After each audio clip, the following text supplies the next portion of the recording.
Hola, everyone, and welcome to episode 17 of the Stage Racing Podcast. Cody, we did a little international racing this past weekend, man, and it was pretty good. Um, but we were just talking before here. No one's sick again. It's 2 weeks in a row here, but you're a little sore. You got a little honeydew list of putting a pool together. Happy Father's Day, by the way. And so, how are you, man? Besides being sore. I'm good. A little sunburnt, a little sore, a little tired, but uh, and just for all the listeners out there, I don't recommend trying to have to set up a spot for an above ground pool on a yard. There's no level spot, so if you're thinking about it, don't do it. Yep. Or just hire someone, right? Like it's probably where you're at this point. It's like I should Yeah, have hired someone. 100%. So the other new thing here is you see, you got a little microphone in front of me, trying to up my podcasting game a little bit. Might have something heading your way. I got a little something I'm gonna test out some things I got at the house, so we might be sending you a little care package to up your game sometime. I hadn't even mentioned that to you. That's new news to you. Got to see if it works. Been meaning to test it out for a little while. Getting this, which was a Father's Day gift for me. Shout out to my wife. But if I get that to work, buddy, might have something heading your way. So I'll let you know. Just hadn't had a chance to test it yet Appreciate um, it. to see what we got. But we're trying to do better for you guys. So get the word out there for us, I guess is what we're trying to say. But anyways, as we started with my god awful Spanish, because I took absolutely no Spanish in high school. I was a French kid and don't remember much of it either. But we went racing in Mexico, and it was pretty good, man. A full weekend that we're going to break down here, as well as a few other things that have happened over the last few days. One specifically that popped off tonight. That's a big one. I don't even have it in our notes, but we'll get to that one in the last stage. But let's start with the Xfinity race on Saturday. Speaking of Mexico, I was getting ready to watch that. Didn't have any dinner plans, so we decided to kick it to the local Mexican restaurant for dinner on Saturday night and watch the race in Mexico while it was going on. And the hometown hero Daniel Suarez pulls out the victory in the Xfinity race, and an impressive one is at that. We talked last week, and I was like, man, I might stay away from Suarez. A lot of pressure, and you saw it in practice. He crashed his Xfinity car. He didn't practice well in Cup either. I think he spun out there too, so he had to start at the rear of the field um, for the Xfinity race and drove all the way to the front and won. And one of the first guys to do it in an extremely long time. I heard someone say the date, but I don't remember what it was. But I don't know if you got to watch much Saturday, but it was impressive seeing Mr. Suarez win that race. Yeah, no, I didn't get to watch it, but we caught the highlights afterwards. Man, I mean, how good is that for the sport, though? I mean, glad that he was able to come away with a win in one series for the weekend. Yeah, So I think that's just wonderful for him. Super excited for him and his family, and I know his fans down in Mexico were ecstatic to see him in victory lane. So, big deal for the sport to kind of kick it off and come down there and actually get the hometown kid to get the win. It's it really cool to see. Yeah, and it was a really cool, very emotional celebration for him, obviously, as you would expect. That's pretty neat. But, he pulls it off. I thought Zillage was going to be tough to beat. Kid looked good most of the race, but Suarez just, turned it on there toward the end. But overall, solid Xfinity race, I felt like. Um, yeah. So let's turn to the main event here in stage two. Quick first stage for you guys tonight. But here in stage two, let's talk the Cup and let's just talk about Mexico in general and just everything that went with it. And um, there's a little bit of logistics issues getting there that I think NASCAR's learned from. It was a long trip for the haulers from Michigan to get down there. From what I understand, it wasn't a huge issue getting through customs either way, going down and coming back. That went pretty well. The biggest issue was the flights. NASCAR decided to charter 3 planes to get the teams and the drivers down there, and two of the planes had issues. One of them still made it, but one of the other planes hit a bird apparently on takeoff, and the engine blew right as they were about to lift off the ground. So happy nothing happened to anybody. Happy they were able to abort that takeoff with no issues. But it became a logistics nightmare at that point to get everyone where they needed to be down there, and had to do this, switch the schedule around a little bit. But from the Cup standpoint, man, overall, I felt like it was great. Mexico did a great job. The opening ceremonies were fantastic. I don't know if you got to see the opening ceremonies or not, but that children's choir singing both the national anthems, so that was awesome. That Yeah, was, and speaking of Suarez, he was emotional hearing that. To be expected again, but it was a cool moment for him. But yeah, man, I mean, I thought overall, we'll break the race down a little bit more, but I think it went better than most people expected. Um, but yeah, I mean, I thought it was a great show. I thought Mexico put on one heck of a show, and hey, why not? Let's do it again. yeah. No, I mean, you couldn't say it better myself. I thought it was fantastic. I hope to see us go back. I think if we can, NASCAR can get the logistical issues fixed out, which I think they will. Of course, by better prepping and understanding everything that goes into that, then I mean, I think could go off without a hitch, and I would be a full support of seeing it again, going back next year, even around the same time. I think it'd be great. Give Suarez another opportunity to win the Cup race there if he's still driving next season, and you never know. Yeah, I'm sure he'd find a ride for that race, more or less.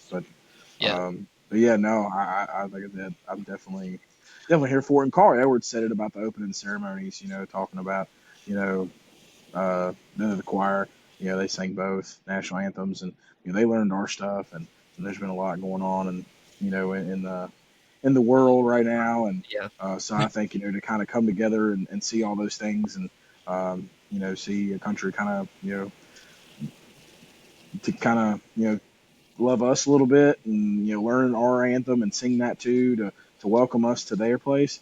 And the fans were great. The fans were very receptive.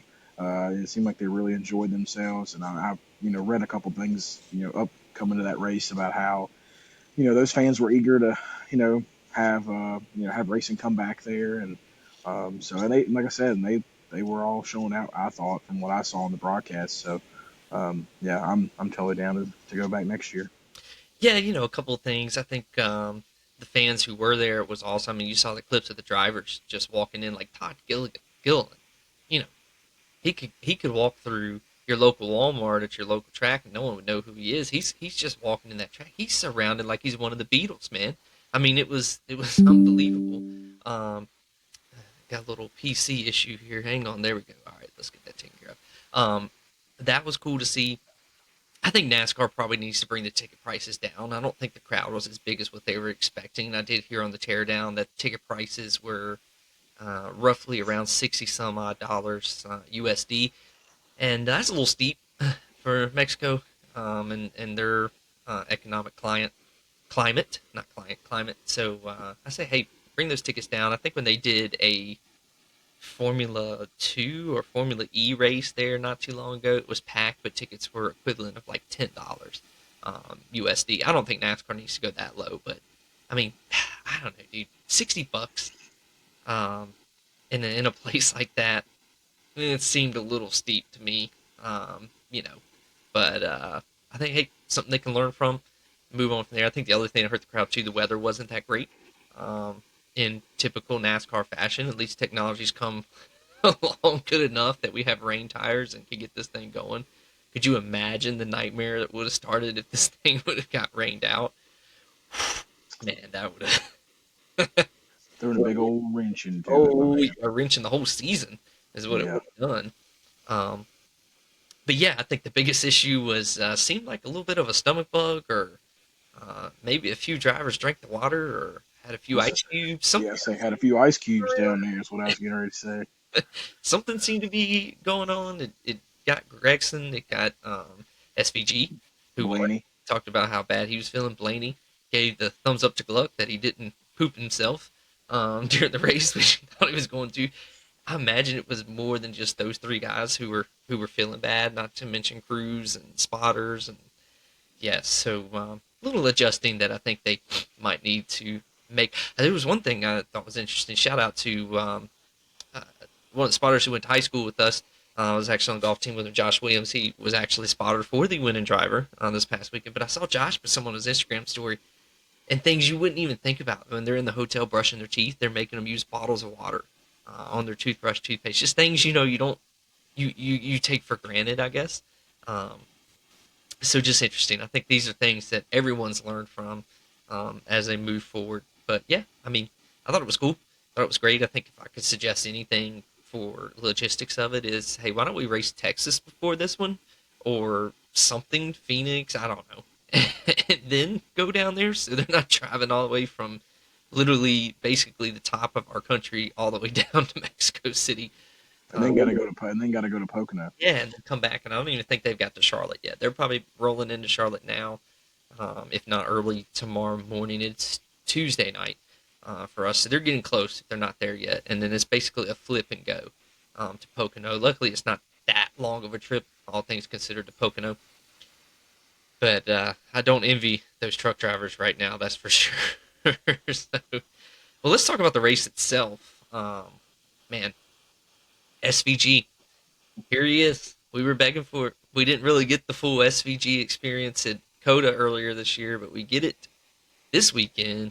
What do you know? First time at a track and it's raining, and SVG does it again, and he just kicks everyone's tail. I want to read the stat and get it up. How big his margin of victory was. Largest we've seen since 1994. Yeah, his margin of victory was 16.567 seconds. Unbelievable. Um, yeah, largest margin of victory on pure speed, not a fuel mileage race, since 1994, and that's when Jeff Bodine lapped the field at North Wilkesboro.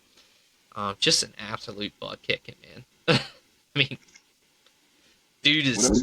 dude is it on road courses. I don't know what else you can want. Yeah, I mean, what else do you say? I mean, we've been talking about him. I mean, all year on this pod, and we've been talking about it.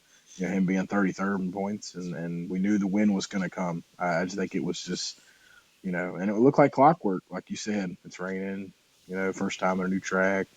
He's just got an itch for that, apparently. I mean, so we'll see where we'll see where the next new track is and see if he shows up there. But maybe they go to Canada or something. So, Yeah, um, and we'll talk a little bit more about SVG and kind of the playoff system and all that here in a little bit. So I don't want to talk too much about what's upcoming. yeah, But I would have been interested to see. I think Ty Gibbs may have had a little something for him, but the 77 spinning right as Gibbs was about to pit just screwed it all up. SVG mm, had already pitted. Gibbs was trying to run it a little long, and just disaster for the 54, which is just the theme of the year for those guys. They can't catch a break. Um, yeah, so I think that would have been interesting to see what he had for him a little bit later on. But pretty much when I look at this race, it was basically the 88 and the 54 in the field. Like, yeah, that's pretty much it. Nobody else really seemed to have anything from what I could tell. yeah, no. I mean, even Alex Bowman, up there running second, I was thinking for a while, I was like, okay, well, maybe. And then it just never happened. And, Yeah, and I was just going to throw this in there. It was a little bit lower in our notes, but since you brought it up, man, what a recovery by Bowman. I mean, he got to Mexico and they had a backup driver on standby. We talked about his wreck last week. He was sore, his back, he fractured his back the other year. He was talking about he was in pain, wasn't even sure if he could race. And then he goes out there and has a fantastic finish. And he's kind of becoming a little sleeper on these road courses, it seems. yeah, no doubt. I mean, he put on a little bit of a clinic there. And, I mean, highest finishing Hendrick driver. And like you said, I mean, the dude's injured. So, um, we'll see how it goes at Pocono next week. Hopefully, he can avoid any accident there because as we all know, accidents at Pocono tend to be pretty rough. So Yeah. hopefully, he comes out of that one clean. Yeah, I hope so for sure. You don't want to see him get hurt, especially when there's question marks around whether or not he's got a ride in the future, which I don't think is fully warranted. Um, but I think he just kind of catches a little flack just because he's like the only Hendrick driver who, well, doesn't seem to consistently compete for championships. I guess would be the way to say it. But you could even argue that for Chase Elliott here recently. Moving on though, the good old 77 up to a few antics again this weekend. I think the first you talking about, he brought that caution out that screwed up the whole Gibbs situation and this that, and the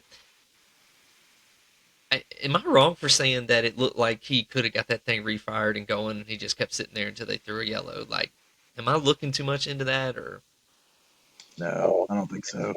I all think he right? kind of tried to play his cards right and it ended up paying off. And uh, I just, I don't know, man. The guy's doing some things that just don't seem kosher.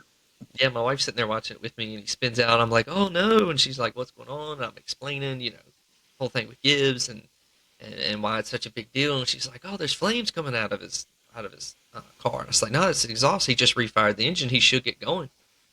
Nah, he just kind of sat there. Meanwhile, you have Riley Hurts spins out, gets going, and about takes out about takes out poor Ricky Stenhouse.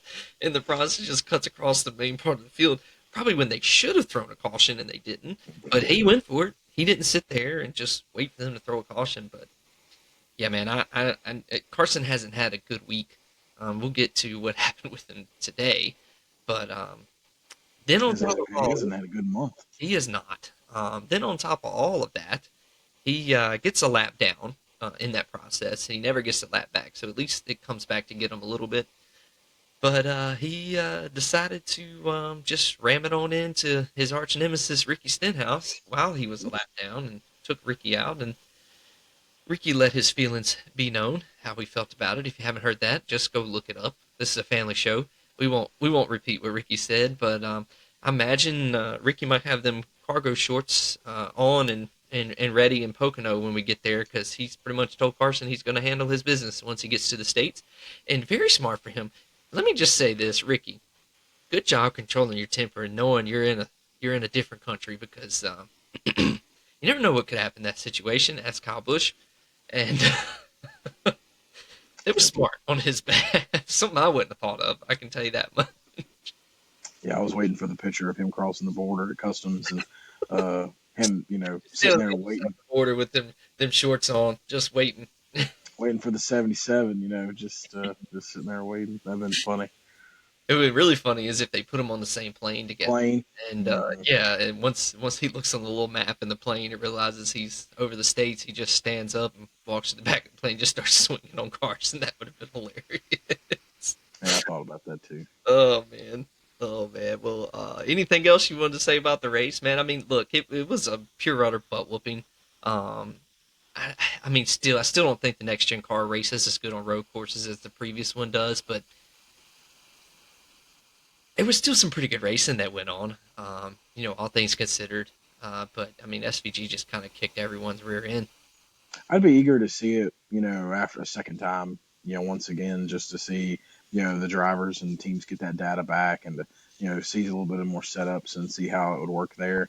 Maybe it's a little closer. I don't think it could be much farther. Yeah, So, um, yeah, no, I definitely would like to see it a second time just to see if it's a little more competitive. And I mean, there was a lot of beating and banging. There was a lot of, spins and a lot of restarts aggressiveness, were and great. the Going in restarts were their good. first two turns were so tight, and they're going in Yeah. there three wide, and it was fantastic. Yeah, I think had it not, not been for the rain, I don't think we would have had that first big pile up, It with took out. Kyle Busch and Kyle Larson. But, um, I mean, who knows? But, um, yeah, I really, really would like to see another year of that just to see what the guys would do. Yeah, I agree. I think it would be again. I think it would be a good show. Get on there and SVG kicks everyone's tail again. Maybe we look to go somewhere else, but I don't know, man. Again, I just think he was a man on a mission, and he took care of his business, and even did it not feeling very well. Hmm. As he said, spewing out of both holes that morning. We've all been there. How in the world he decided to go climb in a race car after having that going on, I have no idea, because personally, when that's going on, I don't want to move.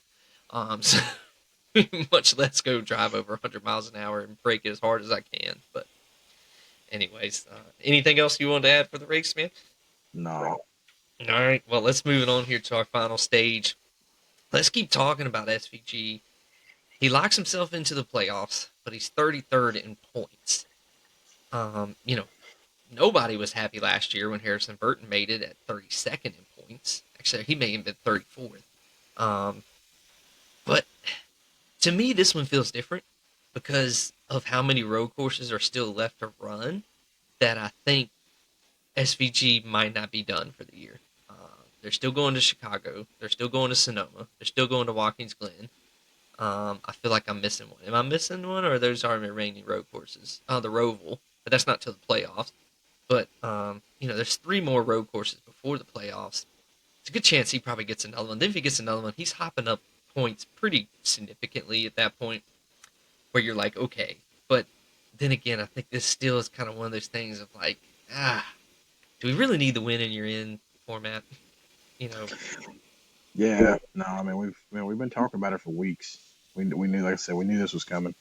Um, so I I hope for NASCAR's sake that he does win at least another one, maybe two, because all of a sudden if he could have two or three wins, it sort of nullifies the conversation. it Um, gives him a huge bonus come the playoffs too, which would really help him out. And Mike could get him out of the first round. I yeah, don't know.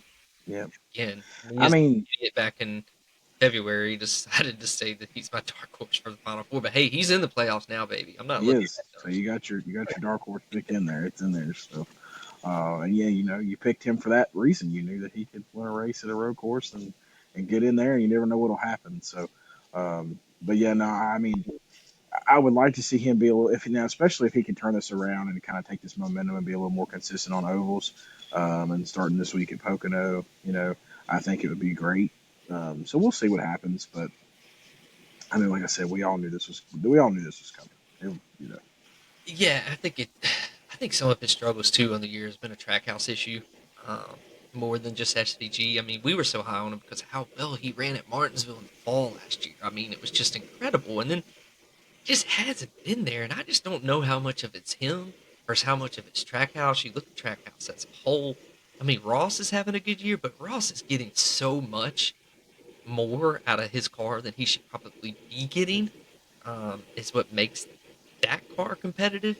Um, so yeah, it'll be interesting. Maybe this is something to get Trackhouse going a little bit, get them a little momentum, and they can get something going on ovals. Because I mean, really, honestly, they haven't been very good on ovals. They really haven't been very good at all this year up until these few races. So yeah, it'll be interesting. I'm not ready to say that this is good, bad, or ugly yet. I want to say let's let this play out.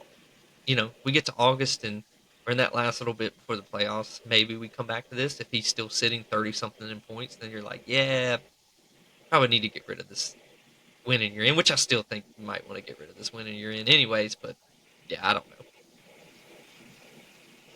I mean, do you also add, a thing where you know you got to be in the in-season tournament to Mm. make the playoffs? Like, is that a thing? Because I all of a still think sudden, I think it just needs to be top 25 in points is eligible. yeah, yeah, At the end of the year, if you have a win and you're in the top 25 in points, you can get in. If not, if they're going to do a win and in, I'm still not yeah. a big fan of winning. I think you just do top 16.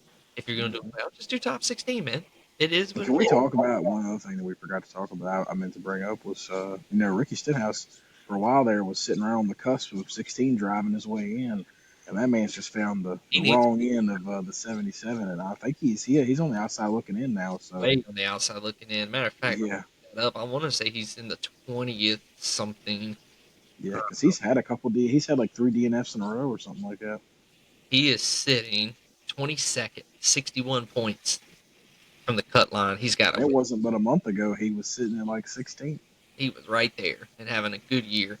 Yeah, he's almost a win and you're in. He needs it. Well, we got some super speedways coming up, so Yeah, and speaking of the cut line, I mean, this is interesting. I'm sitting here looking at it. Um, I would say, we look at the cut line. 12th is Tyler Reddick. He's plus 123. He should be good there. Bubba's sitting at plus 57. The 23's been pretty consistent this year. You got to think they're probably okay, unless disaster strikes. Chase Briscoe plus 39. His qualifying efforts are definitely helping him right now. Um, Alex Bowman plus 22. Bowman's had speed. He's just had really bad luck to go with it. Wouldn't surprise any of us if he won a race. And then that moves the cut line a little bit more. Chris Buescher, I think I think just RFK as a whole has kind of been disappointing. I know you expected some big things out of the I 17 this did. year and just hasn't quite been there. But he's plus 19 over his teammate Ryan Priest, who's minus 19, and then Michael McDowell sitting there minus 43. AJ Allmendinger right behind him at minus 45, and then Kyle Busch at 20th at minus 50. It's an interesting playoff shaping up, especially if one of these guys in, 17th through 21st, which is Priest, McDowell, Allmendinger, Busch, Hocevar, wins a race, and then you got Stenhouse sitting over there at 22nd. It'll be interesting to see how it all pans out, but yeah, poor Ricky, dude. I kind of feel bad for him. I know he's easy to make fun of.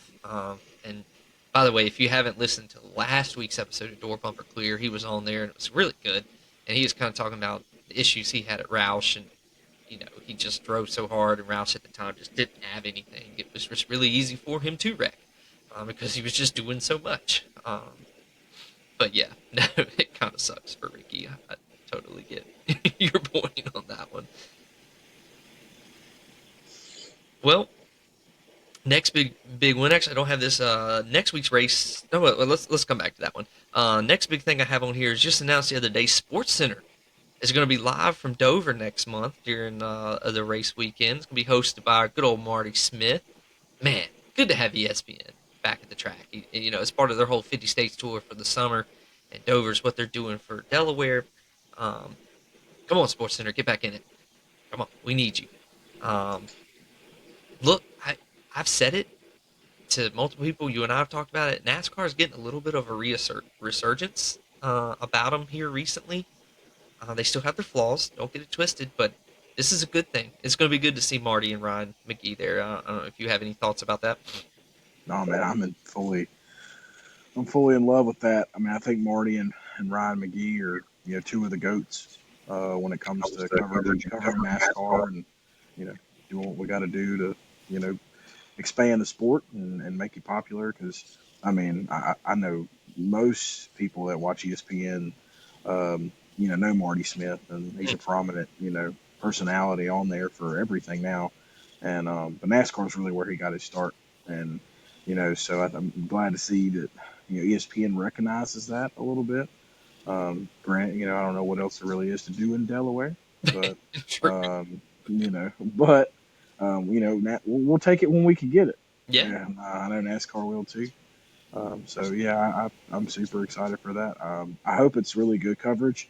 I hope they're not just kind of you here's know here's the only thing that worries me with them going to Dover is that it just seems to always rain on Sunday at Dover, and that race ends up going to a Monday. So maybe we get some good weather this time around because honestly, I can. Dover's been a fantastic track here recently. Mm-hmm. It runs really well. So, one other tidbit I had on here that I just wanted to talk about is we now only have two drivers who have not earned two full-time charter drivers who have not earned a top 10 this year. That's Riley Herbst and Cody Ware. Um, Cody St. John, Riley Herbst better step it up, or our boy Corey Haim is coming hop in that seat sometime soon. Yeah, I mean we've been on that for well over a month now. Uh, yeah, I don't know what the boy's gonna do. I mean he better string some top tens together, top 15s, sprinkle a top 10 in there, maybe a top five. Um, you know, I know that 2311 as a whole hasn't done the best. I know don't have a win yet, but um, still doesn't, even though he's a rookie, doesn't really give him any slack for the way he's run. Yeah, He's had some bad wrecks and some bad timing on some things, but I mean, Corey Haim's chomping at the bit, and he's showing promise, a lot of promise, and um, there's a lot of good young talent, you can't and keep a driver like that in the stables for so long. no, And no, even in the Cup, so he's had two Cup starts this year. Um, he posted a top 15 in his first one, right? He was the highest finished he was 2311. the highest finishing 2311 car in his first His one. Yep, his next one at Nashville, he was running well, then he wrecked. He got an made a accident that mistake. wasn't his fault. Made a mistake. Didn't listen to his spotter. Cut up on Mhm. someone. So he's shown promise in next. And honestly, in his two races, I know it's a small sample size, but he's run a little bit better than Herbst. And look, Herbst had a good run going this week actually in Mexico before he had that spin where he just went straight Leroy Jenkins to get back in front of everyone, just in full sin. But yeah, Riley Hurst better figure something out. As far as Cody Yeah, Ware is concerned, that's just a small team that's just kind of there every week doing the best they can, and you can't put anything by them. I don't think expectations were there for them to have many top tens this year, but there's some expectations at 23-11, and so yeah, Herbst better step it up because I'm not one for replacing guys after the first year, but when you see him struggling like that, and the guy that's waiting doing as well as he is in the Truck Series, yeah, man, someone he's knocking on the door, and it's only going to be a matter of time just for the answer. that Monster Energy sponsor starts asking questions. Yeah, yeah, for sure. That is for sure. Well, next one up we alluded to was Pocono. Um, Man, this should be a good one. I like Pocono. Pocono's been a great race. Had some good finishes at Pocono these last few years. Of course, the Denny Hamlin, Kyle Larson beef a couple years ago had even more races, more good races. Speaking of Denny Hamlin, he'll be back this coming week. Missed this past weekend with his son being born, so congratulations to the Hamlin family. But looking forward to him getting back, and I will just say, go ahead and pencil him in to probably win this race because he did not have to deal with all that travel and everything else, and this is probably his favorite track. If he had to choose one, he's won there. Is it 7 times? Six? 6 or 7. I Yeah, want to say it's 7. If I'm not mistaken. It should be one more than what it is because his team got DQ'd because they literally had a piece of scotch tape over something on their car, but they broke the rules, so they DQ'd him. But yeah, man, your thoughts on Pocono this coming weekend? yeah. I mean, Pocono's put out some good races. A lot of times. Of course, I alluded to the wrecks earlier, so hopefully, no bad wrecks for any of the drivers this week. But no, I mean, it's an odd track, for the shape and everything, and but it usually puts on a good show. Denny's definitely it's slotted in my favorite for this. Just ever since he got his first win there, it was like after that it just sort of took off. It's similar to people like Martinsville and stuff like that. When they just figure it out, they figure it out. So I think Joey Logano probably runs pretty good here. I think he'll probably be someone that I think maybe in my lineup this week. Um, I still waiting for the 9 to show something. Not because I'm a fan, but Chase Elliott needs to get going and show something. Um, The thing is, they've been so dang consistent, man. They're just not like they're they're not not fast. up there. You just don't think they're gonna win a race. Yeah, Like you're because like, they were. He they're, ended up finishing like fourth or something at Mexico, right? I think so. I think it But was they're third one or of those years fourth. like, yeah, they're gonna finish consistent, but are they actually gonna win? Probably not. Yeah, They and haven't then shown that they can. yeah, and then honestly, I don't know something. I don't know. I have a weird gut feeling about Alex Bowman. Yeah, he's run well at Pocono uh, So recently, and he seems to be getting a little something going. Um, For sure. Yeah, yeah, for me, the one that I'm watching, I don't disagree with anybody you laid out there at all. All those are solid picks. I'm curious to see Kyle Larson get a little something going. Now, he's had some good finishes here recently, but he hasn't been the Kyle Larson as of late. Ever since the whole double fiasco where he wrecked both cars and DNF both races, he just hadn't been the same, man. I don't know. But he usually runs pretty good here at Pocono, so maybe this is a chance for the 5 team to kind of get back to where you see the 5 team, right? Where looking for wins. But yeah, I don't know what's up with Larson here recently. He's kind of Ricky Bobby in it. He's either going to win or he's going to wreck. Like there was a stat I saw earlier tonight. I meant to bookmark it, but I didn't. Where it looked at wreck percentages, and he's like third. Like 44% of the races he's wrecked at some point. Not necessarily big enough to end its day, but yeah, 44% of the time he's at least spinning. That's insane. And it's something that I told you at one point. I was like, dude, he's kind of wrecking a lot, but I didn't realize it was that much. yeah, no. I mean, we talked about how aggressive he drives the car and tries to get everything he can out of it, but I mean, he also got to get yourself out of harm's way. I mean, this is stuff he can do this time of year. He's got 3 wins. He's sitting first in the playoff points. He's got a ton of playoff points. So he can afford to do this. But at some point you kind of want to start getting consistent so you can carry that momentum into the playoffs when you really need it. Yeah. Yeah, it'll be interesting. That's one of the things I'm watching. So other than that, man, hey, shorter podcast tonight, guys. But we powered through it.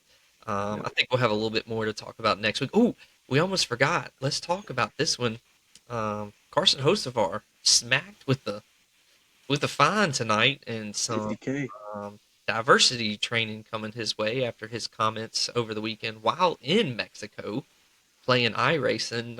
Again, I won't repeat it. It's a family friendly show we have here. You can go look it up. But needless to say, he didn't say what he should say about the hosted city that he is in. Especially for a kid who admits that he's never traveled internationally before. Like, come on, man. You gotta expect the fact that like you're going somewhere outside of your comfort zone. Like things aren't always the same. Um, you know, and you need to put in. If honestly, you shouldn't say the crap like he said about these places. It should be more put in perspective that look how privileged, and I hate to use that because it gets thrown around so much, but look how blessed and good you have it. Like honestly. That you Yep. get to go to these in the situation you are and run, but you should also look at it and say, man, I'm really lucky to be where I am and get to do what I do, um, instead of having to live in these type of situations. I don't know. 100%. I mean, and not even just, I mean, for the situation of where he said it and what he said it about, but I mean, just even when in the States, like you should be thankful for what you have. Like, be thankful when you log on to Twitch and do iRacing that you have all those followers that come and watch you race. And you need to mature a little bit. I want to love the guy. I really do. I've talked really highly of him on this podcast and said I've loved the aggressiveness. But he just continues to put his foot in his mouth It's time to grow up. on the track and now off the track. So I think for someone his age, I mean, I get it, 50K. I mean, it's not a bunch, but I mean, still 50K is 50K. So I'm He has to write that check. Might hurt a little. yeah. Yeah. So I'm hoping he learns a little bit from this. Sensitivity training. I mean, it is what it is. I mean, But sensitivity training. A lot of people kind of roll their eyes at that. We'll see whether it does it or not. I think the sponsors probably calling and threatening to pull their stuff off mhm, the car probably is enough training in and of itself, if we're being honest. And it seems like those phone calls were made this week. We can think back to Kyle Larson, what he did during COVID. I mean, I don't think Hocevar was to the point that he needed to lose his ride like Larson did at the time. But yeah, I mean, sponsors went and then he went though. yeah, So I mean, you got to go where the money is, and if the money ain't coming in because you want to go off and spat off at the mouth, then sorry for your luck. yeah. Well, of course, Larson's thing is a little different because what he said, which I will definitely not repeat, was during a time in our country when that was probably the last thing you would ever want to say Absolutely. at that point. So, not that I'm saying you ever should. That was just, yeah, that one was a no. Timing is everything. Timing is But everything. also, Osfar says what he said in Mexico, so In Mexico, timing is everything. like it kills me for him to say that while he is getting to play iRacing in Mexico City with internet that a lot of people in that city don't even have, nor have the ability to get to it. And to say that about it, come on, man. Come on. Yeah, there's a little spoiled. There's a little bit of spoiledness in there. He's treating his Twitch like conversations he would have with his buddies. And I'm not Hmm. saying that you should have that, either, but you know, I, look, I look at it this way. I was my grandparents took us on a cruise. How old is my middle child? He'll be 7. So yeah, it was about 7 years ago, and we went to the Dominican Republic. And one of the excursions we got to do was swim with the dolphins. Well, on the way out there, riding to where we were going to do it, we pass a landfill in the Dominican Republic. Cody, there's people living in the landfill, like Yep. stuff hanging up. You see them scrounging. You're seeing kids out there, running around. And I'm sitting on this bus like, man, I'm feeling really bad for going to swimming with the dolphins right now, or even being on this cruise. Like you want to make yourself feel about a foot tall, do something like that. Never once would I've turned around and told you, hey, this place is a crap box. Yeah. You shouldn't come back here. This is a crap. Like, nah, come on, Mm. They got to come back next year too. So man. most likely. So we'll we'll see if that does happen, how he handles that, and how the fans respond to him. Yeah. Um, you I know, don't know and how much that's hit, that area. I'm sure it's probably getting a little bit of coverage yeah. of it, but I'm curious to see how that's being covered over there. I don't know. My thing is, how does it get? How does it? Yeah, I mean, it'll get covered over here, but how does it affect the Hispanic population that watches NASCAR? That's You what I'm know, saying. like Yeah, like yeah, yeah. I'm with you. Interesting, stupid. Honestly, really, really stupid. kids gotta grow up, man. He's really gotta mature a little bit, and like I said, I want to root for him hard, and I want to see him win a race, but um, you know, you kind of get what you deserve, and then if you're gonna say those things, and the last month has been, and maybe I mean, there's been a lot of frustrating weeks in his recent races, so I don't know if it's some of that's boiling over, and he's just like, man, I don't want to be here, blah blah blah, and so I don't know. Yeah, don't want to be there. You have I get what you're saying. I don't disagree with it, but I'm just like, if that is what he's thinking, like, dude, step back, take 1,000 point view. You've got super good speed on ovals right now. You've still got a legitimate chance to race into the playoffs. And if he gets to the playoffs, he's stupid enough and fast enough to continue to work his way through the playoffs. So yeah, I don't know. I mean, maybe he is frustrated. I get it, but look, when you got one of these right here, a microphone in front of your face, you got to use this, your head, and your brain at the same time, and he's just not using it. Something's missing. I don't know. I'm with you. Kind of seems like a little Whether spoiled brat syndrome, and Yeah, whether it's a microphone or whether it's like oh man, I can't remember his name, but he used to say it on SportsCenter all the time about athletes. He's like, "Don't press send, yeah, don't press send." So, um, you know, just you gotta mind your p's and q's when you're in the public eye all the time. yeah, 100%. So well, hey man, um, I think this coming week's going to be a good one. I'm really looking forward to Pocono this weekend. Honestly, should be a really good race. Um, Pocono rarely disappoints. Um, so yeah, should be good. I imagine next week we're going to have a ton to cover, and I think we're going to call it a night. So you can go get some sleep after busting your rear end on that pool all day.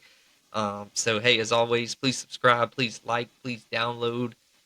Tell your friends, tell your mama and them about the Stage Racing Podcast. We're trying to get it out there. You can see we're actively trying to make this thing better.